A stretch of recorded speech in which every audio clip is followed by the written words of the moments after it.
Mr. BALLEN has got a new video out and it simply just says elevator security footage solved her murder. How did elevator footage solve a murder unless they were killed in the elevator? I don't think it's going to be that simple. Nothing ever is with Mr. BALLEN, but we are definitely here for it. Anyway, if this is the first time being here or seeing any of my reactions, then please hit like and subscribe. It supports me, it supports the channel, and I do appreciate it very, very much. Right, okay, let's see what it does to this damn like button. Let's go. Today's story is about a murder, but it starts to feel like it's sort of a typical true crime case until you get to the end. I'm telling you right now, Typical. You will not be able to guess who the mastermind was. Typical but before we Mr. get BALLEN into video. today's story, if you're a fan of the strange, dark, and mysterious delivered in story format, then you come to the right place because that's all we do, and we upload 2, 3, even 4 times every week. So if that's of interest to you, please log in to the like button's computer and change all of their passwords. Also, please subscribe to our channel and turn on all notifications so you don't miss any of our weekly uploads. Okay, let's get into that would annoy the shit today's out of story. me. Saying that, it won't get into my computer anyway, because Stream Deck doesn't freaking work or anything. Do you know what? If you went into my computer and tried to to break it, you'd probably fix it. You know what I mean? Right, The Last Kiss. Let's go. Poison Ivy style. Or in a cave. Late on the night of October 13th, 2008, a 43-year-old woman named Hua Saihui sat in her parked car in a dark... Wah, sideways. That almost says wah, sideways. Do you know what I mean? How did you die? Sideways. Someone hit my car. Sideways. Enough sideways jokes now. A 43-year-old woman named Hua Saihui sat in her parked car in a dark, desolate area off the side of Highway 61 in New Taipei City, Taiwan. Okay. Hua rolled down her driver's side window and then turned the engine off. And for a second, she just sat there and let the warm breeze blow in on her face. It wasn't often that she got a moment alone because she had 3 kids who all lived at home. So she just took a moment to enjoy the silence. And then eventually she turned to the center console and she grabbed a piece of paper that was sitting there. And she tore the paper into tiny pieces and then tossed them out the open window. Okay. But when she did that, she didn't realize that the breeze kind of blew back in at the same time, and a few of those ripped up pieces actually found their way back inside of her car and settled in the pocket on the driver's side door. Okay. A little while later, around 3 a.m., a Coast Guard officer drove along Highway 61 doing his regular nighttime patrol. He went under an overpass and into an area where there weren't very many streetlights. And there, in the relative darkness, he saw something that was pretty odd. There was this gray sedan parked half on and half off the road. Intrigued, the Coast Guard officer pulled up behind the car, parked, and got out to investigate. The sedan's lights and engine were both off, and so the officer wondered if maybe this car had been abandoned. But as he got closer, he saw that the driver's side window was wide open. Now again, it was pretty dark, but the And there officer was could little bits of paper scattered everywhere, which is going to be part of the clue as well. I'm wondering how this is going to go to elevator footage when we're on the highway parked at the side of the road. But we'll run with it. The window was wide open. We'll run with it. Now again, it was pretty dark, but the officer could make out the shape of what appeared to be a woman sitting inside the car in the driver's Coast Guard's on the road. There's something wrong here. Yeah, he's lost. He's lost. seat. And so the Coast Guard officer took out his flashlight to wake this person up, but when he shined the light into the car, he immediately reeled back in horror because the woman was not asleep. Her entire head and her chest were covered in blood. Paper cuts. A few minutes later, Death by 1,000 paper cuts. That's my official diagnosis here. police officer named Yes. Guo Huiwen arrived on the scene along with a small team of other police officers and several EMTs. The EMTs quickly determined what basically everybody on scene already knew, which was the woman inside the car was dead. She had a small circular wound right below her left ear that authorities immediately recognized as a bullet wound. Officer Guo immediately pushed his men out to secure the scene.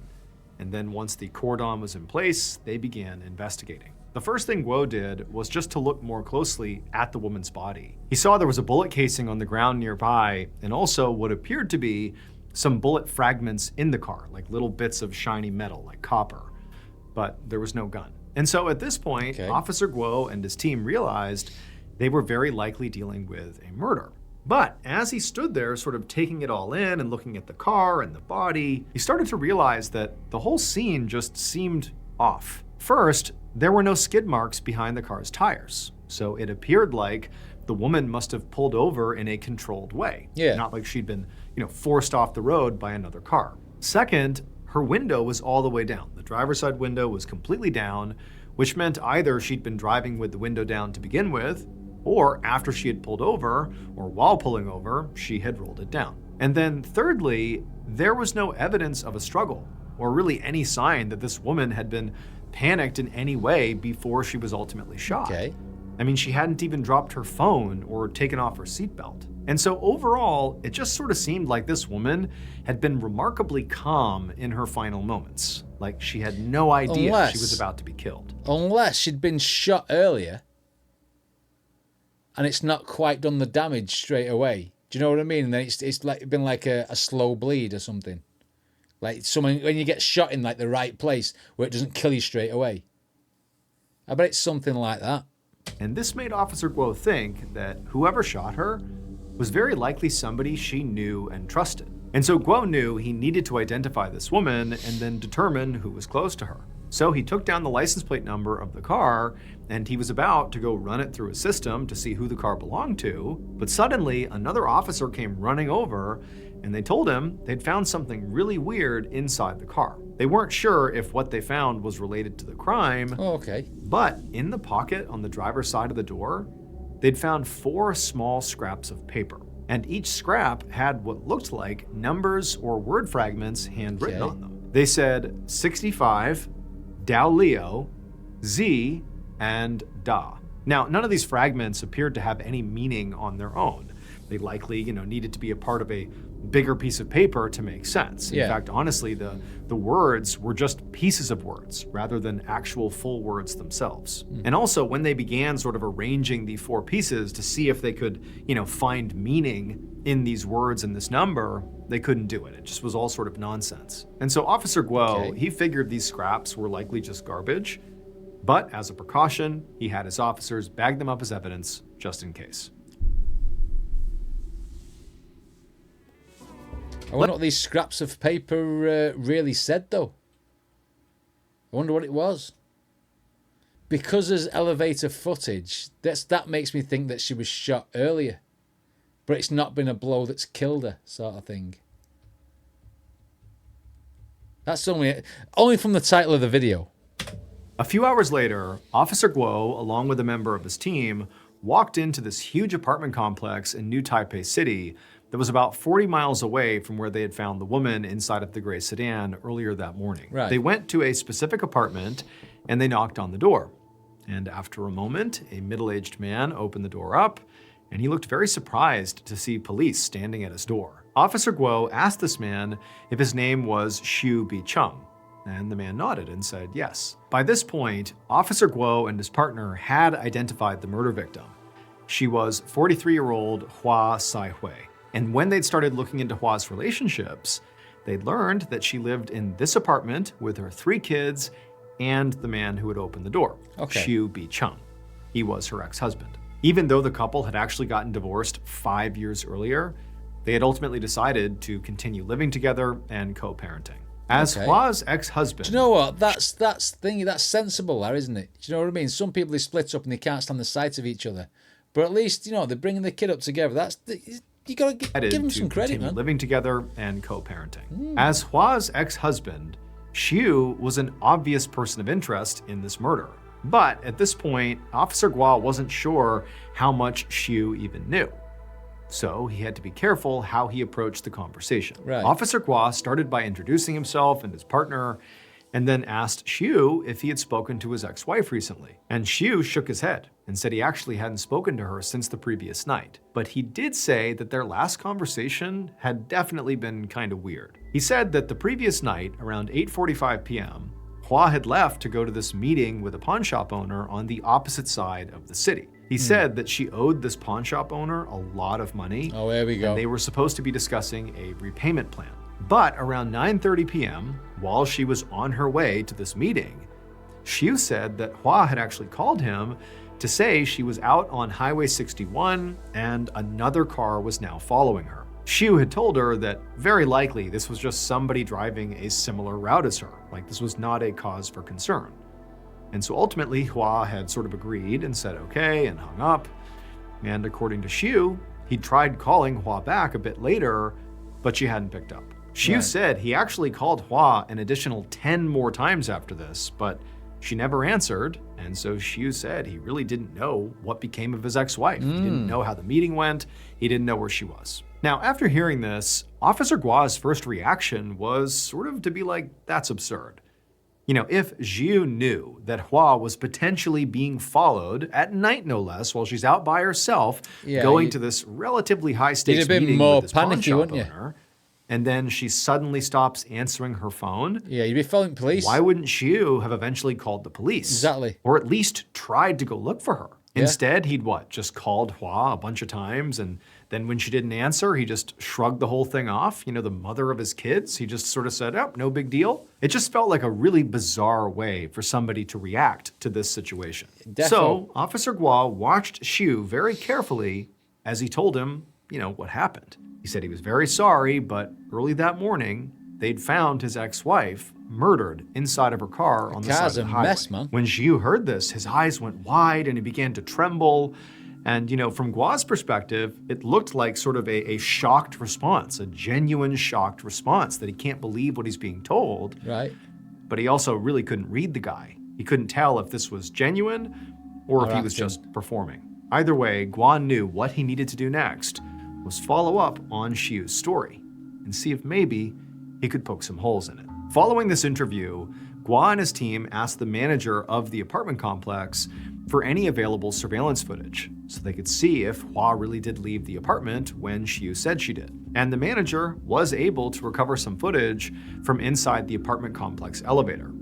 And while it did prove that Hua left around 8:45 p.m., like Xiu had said, it also showed something else that struck Officer Gua as kind of strange. In the video, Hua rode down the elevator, supposedly on her way to meet with this pawn shop owner, but for some reason, her ex-husband, Xiu, rode the elevator with her. And during this ride, Xiu kissed Hua for 8 seconds straight and then hugged her until the elevator stopped and the doors opened. Now, to most people, this would just look like a sort of normal, tender moment. Last kiss goodbye, maybe? Has he staged this? Is he in cahoots with the people who she owed money to? Is he getting a reward off him for delivering her to him? Okay. And the doors opened. Now, to most people, this would just look like a sort of normal, tender moment between a loving couple. But it was odd in this case, really for 2 reasons. First, because Hua and Xiu were divorced. As far as Gua understood, they were definitely not a romantic couple at all anymore. And then secondly, it was also weird because in Taiwanese culture, public displays of affection are very taboo, especially among older generations. Like, it would be really uncommon for a middle-aged couple to kiss and hug pretty much anywhere except inside their own home. So, Officer Gua felt like, you know, the only reason that made sense for Xiu to behave the way he had on the elevator was if he knew something bad was about to happen to his ex-wife. And as they continued investigating Xiu's story, they found more problems with it.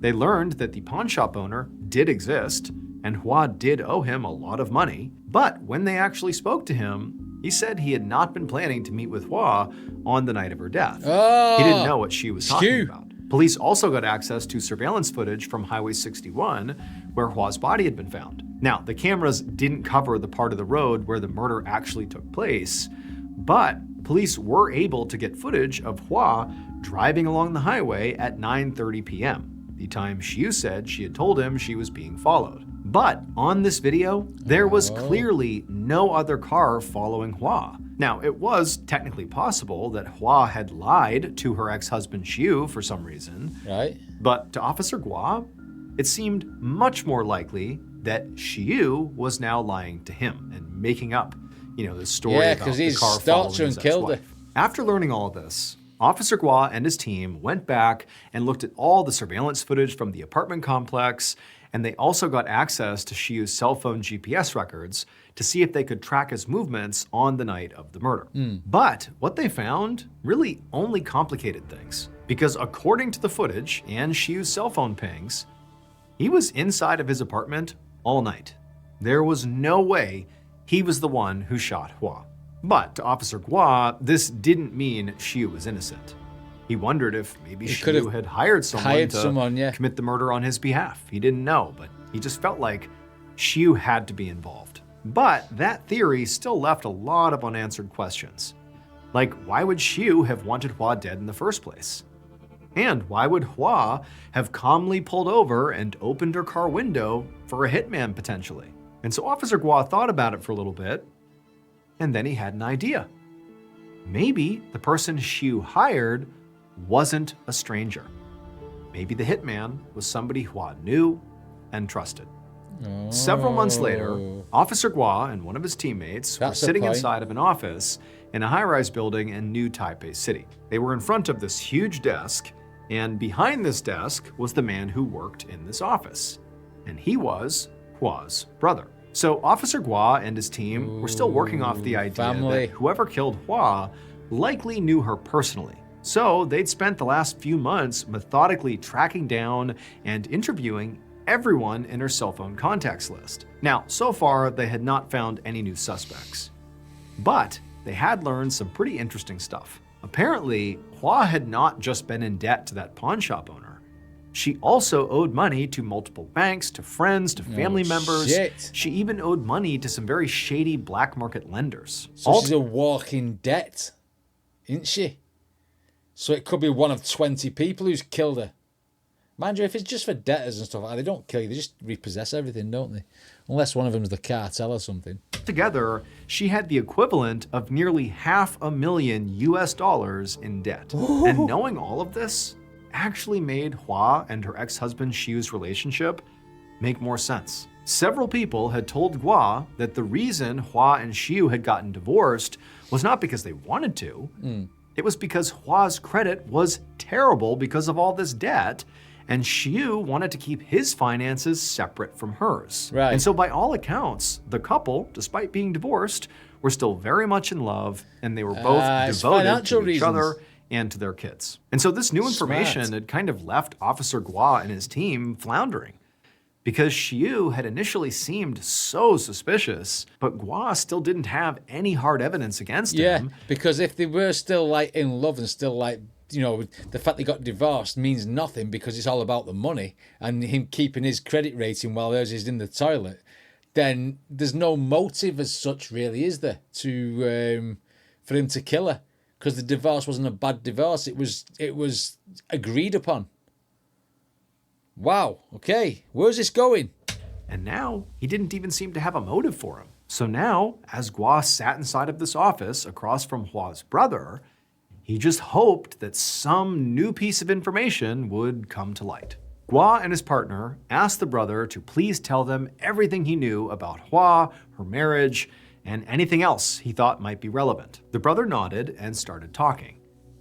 But pretty quickly, what he was saying just sounded a lot like all the other stuff that Gua already knew. Like, this was not new information, it was the same as always. Right. And so as the brother just kind of began to talk, Gua's eyes sort of left the brother and began wandering around the room. And eventually, Gua's gaze landed on a bookshelf behind the brother, behind the desk. He noticed there was a piece of paper sticking out from between two books on the shelf. Oh, is it off the car? Now, Gua could only see a little bit of it, but he could tell that there was handwriting on the paper that looked familiar. And so without saying anything, like while the brother is still talking, Gua got up, walked around to the bookshelf, and he pulled out that piece of paper. And right away, as he's looking at it, his heart began to race, because he saw that the handwriting on this piece of paper was the same as that? handwriting that were on those 4 little scraps of paper that were found at the crime scene, those pieces of paper that were sort of ruled out as trash. Right. He's seeing this is definitely the same handwriting. But more than that, Gua is seeing that literally the actual words or portions of words and the number that were on those fragments are literally on this piece of paper. clearly he's looking at a duplicate of whatever document was in the car that got ripped up. He only had 4 little pieces before. Now he's looking at the full copy of that document. And as Gua looked over this document, it was like everything just snapped into place. Go on, Mr. Ballin, tell me. Those fragments that he saw, those things that were found in the car that now have been laid out in this document, those were bits and pieces of street names and addresses. The full message that Gua was now looking at was actually a set of geographical directions. And the directions would lead whoever was following these directions to the actual location where Hua was murdered. And so after this discovery, the police very quickly figured out what happened to Hua, like who the mastermind was behind her murder. But amazingly, the mastermind was not Hua's brother, despite this document being found in his office. No, it would turn out that the story of Hua's murder was far darker and far more tragic than anybody could have imagined. Go on then. It all began 1 month before Hua's death. That was when 3 people who all wanted Hua dead met up. That was Hua's brother, Hua's ex-husband, and the mastermind. And the 3 of them, once they got together, they began formulating a plan. Now, what they all decided was none of them wanted to get their hands dirty, so they would hire a hitman. They decided that once they had this hitman, they would kill Hua in a neutral location. They would shoot her on the side of the highway. And they chose a date for her execution that was convenient, a time when that section of the road would be basically empty and also was an area where there were no cameras and few streetlights. And so on the night that Hua is going to be executed, the reason Hua's ex-husband, Xiu, rode down the apartment elevator with her and hugged her and kissed her and he knew it was the last time he was going to see her, was because he knew what was going to happen to her. He was basically saying goodbye. And then after Hua left the apartment, Xiu contacted Hua's brother, who then called the hitman. And then the hitman used the directions the brother had written out for him, those same directions that Gua had found in his office. The hitman used those to get to the location where they were going to kill Hua. Wow. And when he got there, he just pulled off to the side of the road and he waited. A little while later, the hitman saw Hua's gray sedan pass by him and come to a stop on the side of the road. And so at this point, the hitman got out of his car, he walked up alongside Hua's car, her window was down, he pulled out a gun, and he shot her. It would turn out the 3rd person who met up with the ex-husband and the brother who wanted Hua dead, who was the mastermind behind Hua's execution, was Hua herself. The reason Hua had those directions in her car that she ultimately ripped up at the end and tried to dispose of is because she needed directions to go to the place where she was going to get killed. It's why the hitman got out of the car, walked right up and killed her with no fight. She had rolled down the window and was waiting. Police later determined that Hua had taken out a life insurance policy on herself that was worth so much money, it would pay off all of her debt and leave her family with a lot of money. What? It'd pay off all her debt, but she's not alive?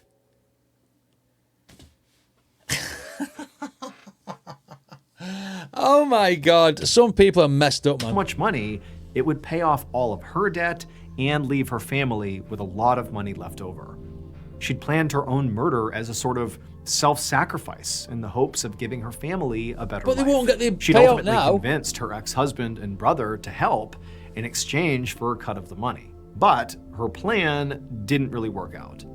Hua's death was ruled a suicide, not a homicide, so the life insurance company didn't pay out anything to her family. Xiu, Hua's brother, and the hitman all faced a number of charges, including facilitating suicide and fraud. They each received between 6.5 and 7 years in prison. Wow.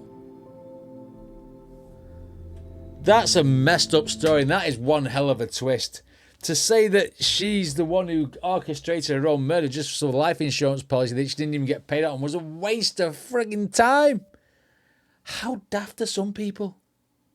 How daft are some people? And if you're going to get your family involved, it's obviously going to leave a trail, which obviously they find out with the elevator footage and stuff. That was mental. Just think, if he hadn't got in that lift, if he just let her go out the door and just stayed at home, then obviously they wouldn't have got the paper trail, would they? They might have got something, actually, because he found that piece of paper in a brother's office. But still, that's a messed up story. What did you guys think? Let me know in the comments. Don't forget to check out the original video, and I'll see you next time.